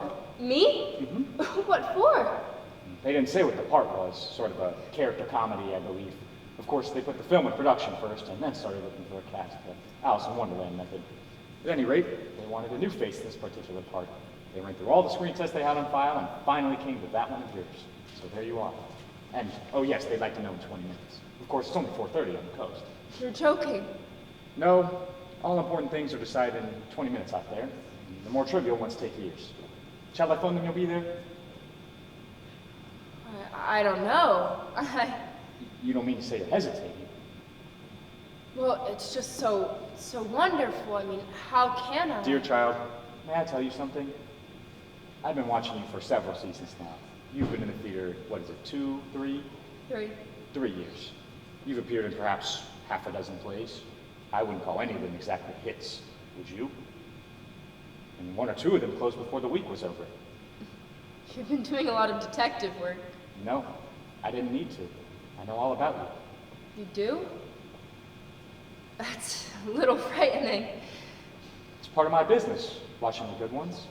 And you are good. You've got fire and variety and a magnetic quality that's felt the moment you walk on stage. Don't stop. But off stage, you're nothing at all. When you walk into an office, average manager doesn't see anything there. You might be the little girl who's come to deliver the costumes. If Elizabeth Bergner walked in on them, or Helen Hayes, what would they see? Little anemic wisps that look as though they could do with a sandwich and a glass of milk. But put them on a stage, And still you had lit in 1,000 incandescent bulbs behind their eyes. That's talent. That's acting. That's you. Now I am going to cry. But what if they don't see what's hidden in you? Suppose they never do. You might go tramping around for 20 years and never get your chance. That's the stage. 20 years? But let's say you go to Hollywood. Don't know what to do with you out there. Light you so as to fill those hollows, only take your right profile. That's the good one. Shade the nose a trifle. Perhaps a celluloid cap over those two teeth. Yes, they make you very pretty. Then you play in this part. 50 million people see you, fan man. Next time you get a bigger part. No more tramping up and down Broadway, no worries about money. A 7-year contract, your salary every week, whether you work or not. And if you make a really big hit like Gene, they'll tear up your contract and give you a better one. Can't I do like 1 or 2 years instead of this whole 7-year thing? I'm afraid not. If you make a really big hit, they don't want any other studio to reap the benefit. That's not unreasonable, is it?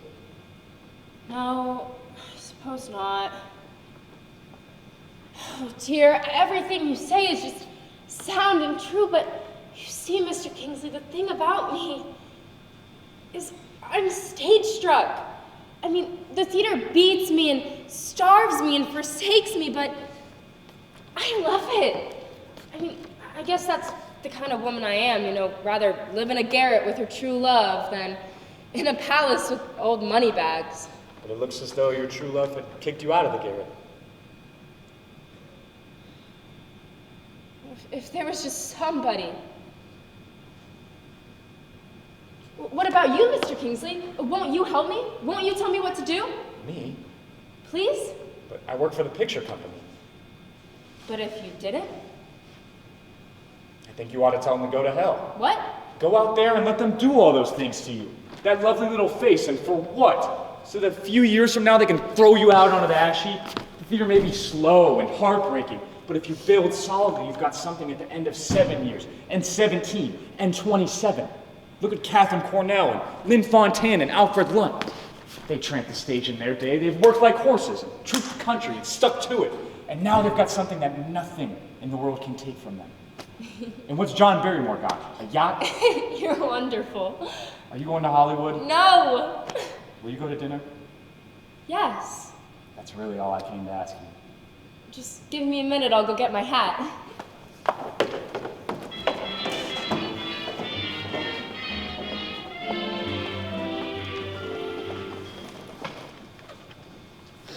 Does anybody have the openings for next week's openings?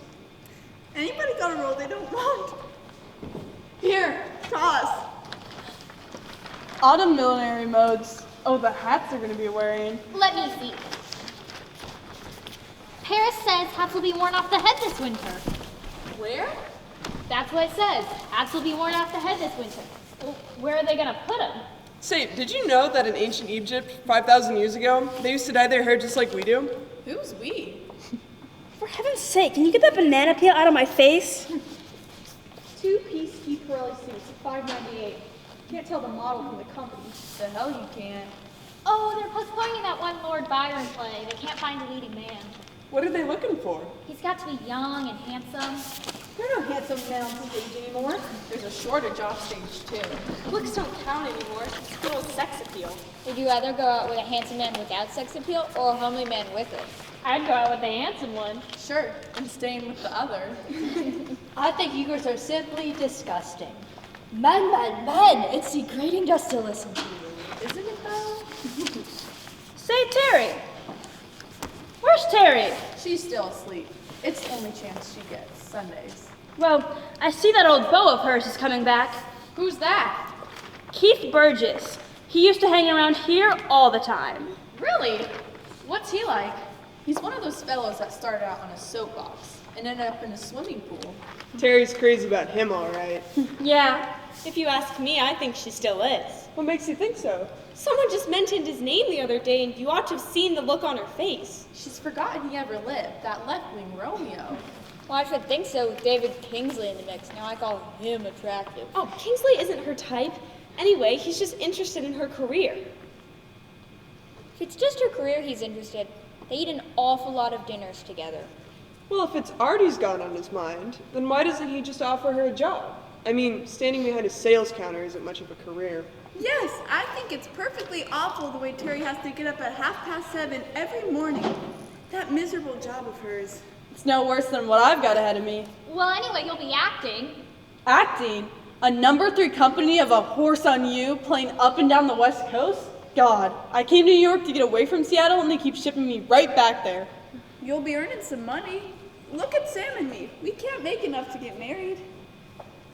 I declare, I'm so bored with living in sin. Well, really? Oh, shut up. Speaking of Seattle, Miss Valclane, would you be good enough to take that load of lumber off my neck? After all, you put it there. It's not my fault if he fell for you. Oh, is lumber in town again? No, but I've had a warning. Oh, I'm not going to waste my whole Sunday. What time is Jean coming? Stick around. What have you got to lose? My time's is just valuable as Jean's is. Sure, you're in big demand. Sit down. Well, Jean wants to see me. I'm upstairs. This conversation isn't very uplifting. She should be teaching schools at school. Is Jean Maitland as pretty off the screen as she is on? I've never seen her. Neither have I. She's much better looking off. They make her up like all the rest of them on screen. I hope she will be here soon. I have to get you into the garden by 1 o'clock. On a Sunday? On Sunday. Yeah, we know. Kolodzinsky. Hey, Louise, stop stuffing yourself and come in here. I was having some pancakes. Look, Louise, you gotta cut out those farmhand breakfasts now that you're back in New York. Imagine getting the Times the day it's printed instead of 3 days later. You mean you're not lonesome for good old Appleton? I haven't been so happy in years. Everything pink, eh? Oh, say! Irene Fitzroy has been engaged for the society girl part in River House. No, She'll really? be good in that. How exciting. I could have played that Fitzroy part. I don't know why I couldn't be a society girl. Sure, we know. You're always the type. A real actress can play anything. I might play the French adventuress in Love and War. Really? You mean they offered it to you? Well, no, not exactly, but I'm writing them a letter. Oh, we see.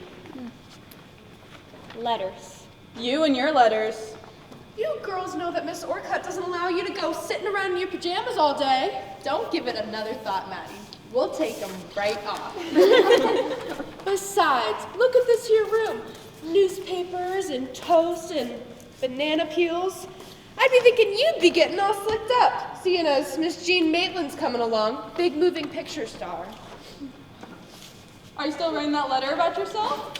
Listen, how many extras are there in Sexy? Why don't you give up anyhow? Yeah, why don't you take up ballet dancing or something? Don't you say that to me! I'm never gonna give up! When I'm as good as... Leave me alone. They were just kidding. Can't you take a joke? Ah, my public. Hello. Hiya. Well, Terry, the beautiful shop girl. Thought you were never going to get up. Oh, I wouldn't if it weren't for Jean's coming. Hey, Maddie, draw one in the dark. Yes, ma'am. Oh, aren't Sundays heavenly? I woke up 7:30 and said, nope, don't have to, and went right back to sleep. I mean, not all day, can I say. This blouse is a little import of a copy that we're selling for $3.95, and it would look absolutely terrible on you. I'm gonna come down there someday and have you wait on me. Well, then I'll have you pinched for shoplifting. Honest, Terry, I don't see how you tolerate that job of yours. Mooching down there at 9 in the morning, slaving till 6 and after? It's not so terrible if you think next week a part will turn up. I keep making my rounds. Yes, but when do you have time for it? Lunch hour. Then when do you eat lunch? Sundays. Just goes to show how cuckoo the stage is. You can act rings around all of us. Well, I guess I'll go upstairs and put the face together. I look like an old popover. Me too. Don't say anything good while we're gone. What are you gonna do today, Terry, after Jean goes? Oh, I don't know. Who's doing what? Kendall, you're going social for the day, hmm? Yes, I'm going out to Pippin Rock. Pippin Rock. Isn't that where your ancestors landed? Thereabouts. Mine landed in Little Rock. Say, Terry, the paper says Keith Burgess gets back from the coast today. Did you know that? Yes, I know. I mean, why do they call California the coast and not New York? I wonder if that sunshine's melting up Benny. Girls, here's Jean stepping out of an airplane. Ooh, let's see it. Blonde Hollywood screen star alights at Newark Airport. What a darling costume. I don't like her hat. Lovely Jean Maitland, popular screen actress, arrives for rehearsals of Broadway stage play. That belle certainly is shot with luck. That's what she is. First, she knocked some cold in pictures, and now she gets starred on Broadway. And she isn't even a good actress. Here's your coffee, Miss Terry. Oh, thanks, Maddie. Well, what's she going to do? Quit pictures and stay on the stage? No, the picture company puts on the play. It's like a personal appearance. Girls, she's here. Oh, let's see. Look at that car on wood job. Isn't it gorgeous? Isn't it exciting? Don't forget to introduce me. Don't forget to introduce me. Yes, me too. Girls, yoo-hoo, she's here. Look, she's got her red boxes. Pick up the papers, give them to me. We all should have dressed. Not me, she's seen me worse than this. She'll be dressed up enough. Oh, Jean! Darling! Oh, Jean, welcome home! I'm so excited. How darling of you all to be here. Are you glad to be back? Oh, yes. Hello, Madeline. Olga! How's the music? Kendall? Judy? This is worth the whole trip. Does Terry Randall still live here? Where is she? I don't know, she's often late these days. Running around everywhere. Jean, darling. Oh, there she is. Terry. Jean. Oh, Miss Orchid. Maddie. Frank. Now let me catch my breath and have a look at all of you. The same old bunch. Oh, no, there's two new ones. Ellen Fenwick and Tony Gillette. Miss Jean Maitland. Hello, girls. I hope you don't think I'm crazy getting all excited like this. Oh, no, we think you're darling. Hello, Jean. Anne. I was just gonna ask for you. My, you look Hollywood. Do you think it goes with my coloring? Here, let me try it. Oh, wait, the boys, I'm so sorry. Girls, this is Mr. Larry Westcott, our New York publicity man, and a wonder. And this is Billy. I'm afraid I don't know your last name. Just Billy. We just want to take a few pictures, do you know? Of course not. Human stuff. You mean with us? Of course. Oh, I've got to go and fix up. So do I. Look a prize. Me too. Oh, we won't be a minute.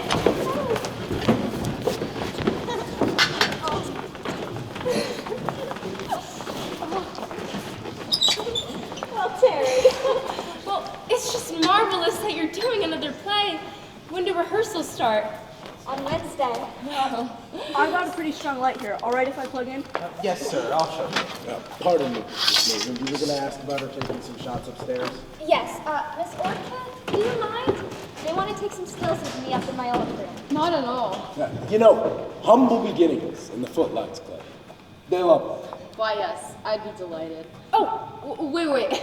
My Sunday wash is hanging up there. You can't photograph that. Great. It's actually just what we want. All right. I never thought my underwear would make Screenland. So, Jean, you're a big actress now, huh? You are going to be starred in a show. Isn't it silly? I didn't even want them to star me in it. I'm scared stiff. No, she'll be fine. Look, Miss Maitland, we haven't got a lot of time. Mr. Kingsley's picking you up here at 12:45, and then you're meeting Mr. Gretzel. Who? Mr. Gretzel? What's a Gretzel? He's the big boss. Adolf Gretzel. President of the company. Of course, Adolf Gretzel. Of course, Adolf Gretzel. He looks like a pretzel. So why should we pretzel? And fume. Boom, boom. Ready? Okay. Have we got everybody? Oh no, there's more yet. Girls, hurry! Coming! Terry, when am I going to see you? I've got loads to tell you, and I want to hear all about you. Let's see. Rehearsals start Wednesday, so So, how about lunch tomorrow? Not tomorrow, Miss Maitland. You're lunching with the press. Oh dear. Okay, well, I'm going to the opening tomorrow night with David Kingsley. So, how about tea? Not tea. You've got the magazine people, and you've got photographs all day Tuesday. But I want to see her. Okay, well, how about Wednesday?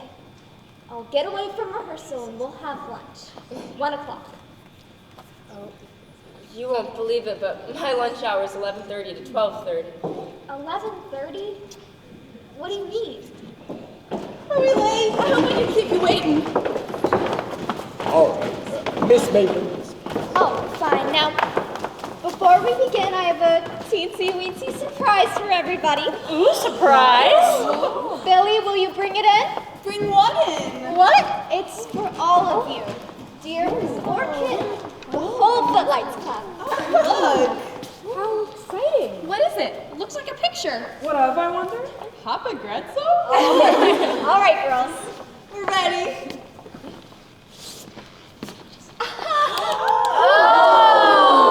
Wow! It's Jean!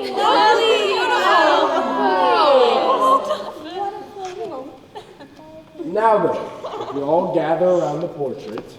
You ready, Billy? Okay, ready in a second. Now, Miss Maitland, you're right behind the portrait, and Miss Orchid, yes, right beside Miss Maitland. Now you girls fill in here, making a little circle. Sure. And everybody look towards Miss Maitland. That's right, all of you right in here. You two girls. We want a nice little informal group.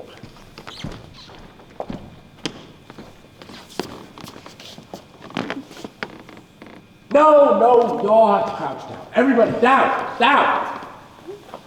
You two, sister.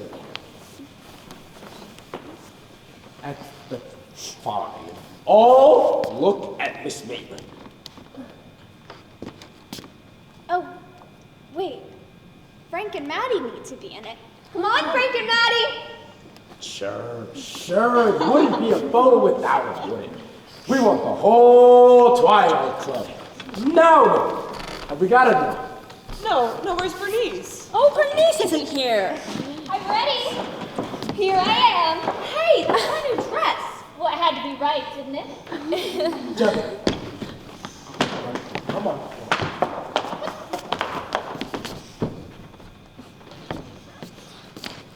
No, look at Miss Maitland. Everybody, look at Miss Maitland. And remember, this will all be in the papers tomorrow. Okay, Billy. Okay. Hold still now. Everybody, for the love of God, look at Miss Maitland. Right. Now, for the photos upstairs.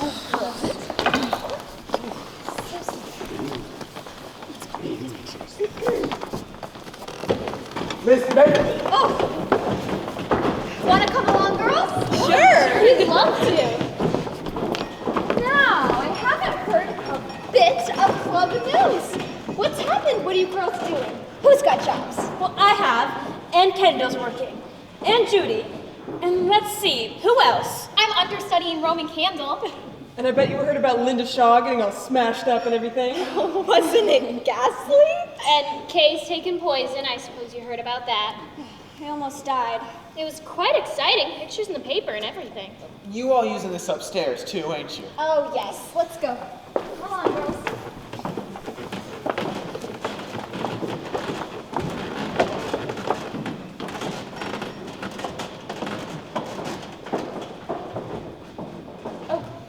You're not going to be in any more pictures? No, if I'm going to work as an extra, I want my $5 a day. I do hope I left my room looking sordid enough. Say, what about the play they've got you doing? Do you suppose it's really something? Oh, it is.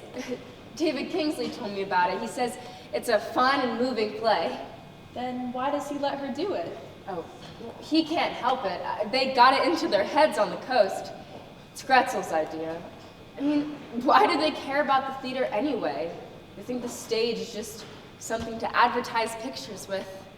Listen, Jean can't act. If the play's as good as all that, she'll kill it. It doesn't make any sense. Judy, haven't you learned not to... Where's Terry Randall? Oh, Keith. Well, if it isn't the fatted calf. God, a year hasn't made any difference in this dump. What's the matter with you? You're thin and you've got no color. Well, I haven't been having those burgers at Smitty's since you left. That reminds me, I haven't had any breakfast. Hope this is right. What's your name out there? Grab me a cup of coffee, will you? Give me your handkerchief, Terry. You've got one. That's silk. Well, Keith, tell us about yourself. Are you back from Hollywood for good? What do you mean? I'm going back in 3 days. I'm working on a plan to put the whole studio on a Commonwealth basis, the electricians right on a footing with the executives, but they won't have it. Who want the executives? The electricians. Well, you look wonderful, all healthy and sunburned, and I've never seen such beautiful trousers. You're looking terrible. Thank you. Oh, what's this promo doing here? Oh, it's a little present from Cinderella. Those autograph hounds are out there waiting for her? No, they want another glimpse of you. Did it ever occur to you that I didn't come here to see you? Oh, sure. Get out of here. Well, give me an account on you. You've been gone a year. I hardly know what's happened. Well, I wrote to you, didn't I? Yes, a postcard from Palm Springs with a cactus under the moonlight and a telegram of congratulations for my opening in February, which arrived 2 days after we closed. I got mixed up. Keith, tell me, what do you mean you're going back to Hollywood? Your year's up, isn't it? Well, they wouldn't let me go. I had to sign up for another year. I see. Well, I saw that, I saw that movie you wrote. What was it called? Loads of Love? Oh, did you see that? How'd you like it? Very amusing. Of course, Keith, the masses did get a little crowded out. Masses? It played to 80 million people. That's masses, isn't it? Yes. Yes, I guess I didn't get the idea. Listen, sweet. You know why I'm here, don't you? No, I don't know. Oh, look, you can't go stumbling around like this forever. You're not working, are you? Yes? You are? What in? The blouse department, R.H. Macy & Co. For God's sakes, Terry. I have to live, Keith. Oh, listen, years on Broadway, and you end up in Macy's? Look at Jane, 2 years in Hollywood, and she's a star. They speed up everything in Hollywood. In 2 years, star, in 4 you're forgotten, and in 6 you're back in Sweden. No, not anymore. This is the kind of reasoning that's kept you where you are. From now on, I'm going to take charge of you. From now on, you're going to be... There's always somebody coming into this place. It's like Grand Central Station. Good morning, Maddie. Good morning, Mr. Kingsley. Hello, Terry. Why? Hello there. Hello. David, how nice to see you. See, I missed the ceremony. Oh, they're still shooting up on stage 6. No, thanks. I'm the official escort. How are you, Burgess? I heard you were coming back. How are you? So, you've served your year, huh? Well, you're an exception. You've had the courage to quit when you said you would. Another year out there when you would have gone the way they all did. Never written a fine play again. Keith's going back to Hollywood for 1 more year. Oh, I didn't mean... No. It always amuses me to hear a fellow like you, who makes his living out of pictures, turns on Hollywood and attacks it. If you feel that way about pictures, why do you work in them? We can't always do what we want, Keith. I mean, you're working in Hollywood, I'm selling blouses, and David Kingsley... No, Terry, he's right. I shouldn't talk that way, and I don't very often. but something's got me a little worked up this morning. I reread Jean's play last night, and I realized more than ever what a beautiful play it is. That's what's got me a little low. When they come into theater, when picture people take a fine play and put a beautiful girl like Jean in it, when they use a play like that for camera fodder, that's more than I can handle. The theater means too much to me. All right, it's a fine play, and you notice it's Hollywood that's doing it. Keith, let's not get into an argument. No, it shows how much you know. You're 5 years behind the time. I mean, they're crazy about fine things out there. Dickens and Shakespeare, they've got a whole staff digging them up. Okay, let's talk about If you go to else. dinner in Hollywood, what's the conversation? Books, arts, and politics. They don't even mention pictures. I suppose they put that on the dinner invitation. Instead of RSVP, it says, don't mention pictures. What's gone into you two? You're a picture man yelling about the stage, and you're a playwright howling about Hollywood. At least I'm honest about it. I work in pictures, but I don't pretend to like it. Who's pretending? And I'm going back. And what's more, I'm taking Terry with me. What?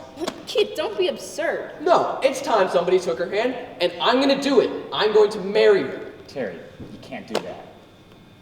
Why not, David? I told you why 100 times. You belong in the theater. Yes, you have told me 100 times, 1,000. But I've had it with the meat and the coffee and the actress. Of course I told you that. Because you are an actress. And now I know why. Because you quit the theater yourself and you've been salving on your own conscience by preaching theater to me to make you feel less guilty. Terry, that's not true. Yes, it is. So true. And how funny, I never thought of it before. All right, well, listen. I gotta get going. You'll let me just have a moment. So, when are we going to get married? When are we gonna get married? We are gonna get married, Mr. Burgess, when Hollywood deduncenane doth come. That's Shakespeare. You know the fellow they're digging up out there? Huh? It's over, Keith. When you walked out on me a year ago, you walked out on yourself too. That Keith was cocksure and conceited, but he stood for something. What was it? Thunder, lightning, power, and truth? Isn't that what you said? And if you believe in something, you have to be willing to starve for it. Well, I believe. So I guess that just makes me a young lady in the theater. Should I just say young lady? Sarah.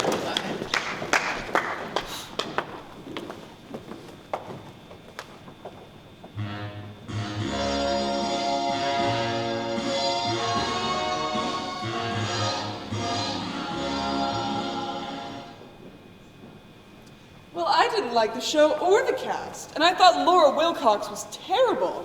Of course she's terrible. You know how she got the part, don't you? Oh, well, sure, all of Broadway knows. The trouble with us is that we've been hanging on to our virtue. Maybe you have. Well, good night, and thank you ever so much. Thank you. I certainly had one swell evening, all right? Yeah, so did I. What time is it? About 2 o'clock? No, it's only 12. Oh, really? I guess my watch is fast. Look, I'm gonna be here all week. What are you doing tomorrow night? Tomorrow night? That's Tuesday. Oh, that's my gymnasium night. Well, how about Wednesday? Oh, Wednesday. I have friends coming in from Europe on the Mauritania. Mauritania? I thought they took that off. Oh, did I say Mauritania? Minnetonka. Well, I'll be back next month anyway. Maybe I can see you then? Next month? Oh, I spend November in the Catskills. My hay fever. Well, I'll call you anyway tomorrow, on a chance. Swell chance. Evening, Miss Judith. You went early, didn't you? It may seem early to you.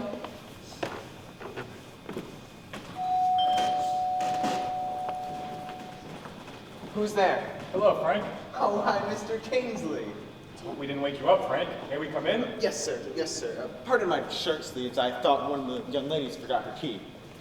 We wouldn't have bothered you at this hour, Frank, but it's terribly important. We want to see Miss Randall. Oh, Miss Terry, why, she goes to bed early. She got it up 7:30. It's all right. Wake her up and ask her to come down. Yes, sir. You gentlemen want to wait in here?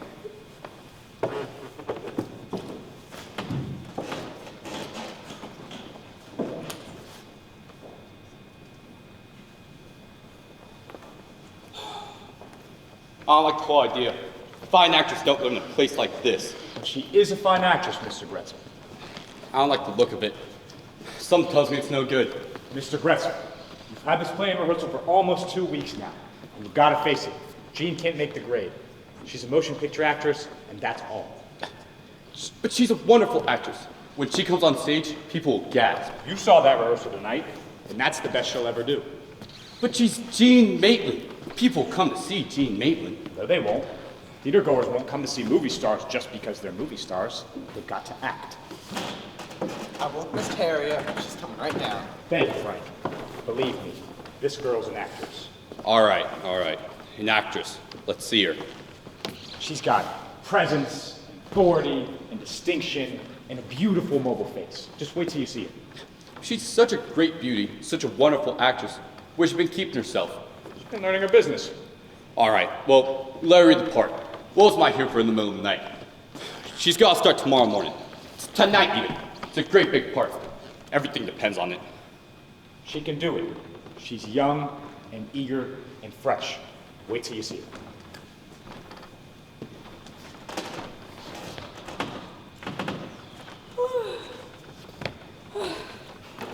Sweet of you to come down, Terry. I wasn't sure you would.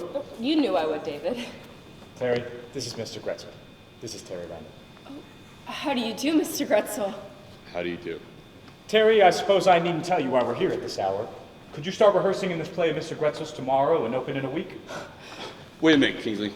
Not so fast. Let me look at her. This is the party you just now described to me? Terry, I know what you can do, but Mr. Gretzel doesn't. Will you read a few speeches of this?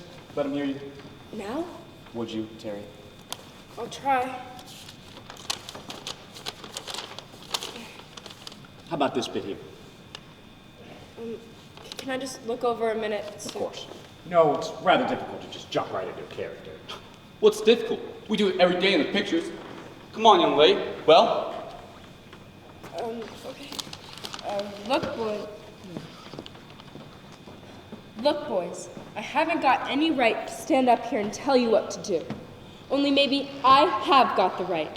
You see, because look, I am engaged to be married. You all know who it is. He's right here in this hall. In this hall. No, that's not. Do you mind if I start over? All right, go ahead. Start over. What does she want them to do? Strike. Strike.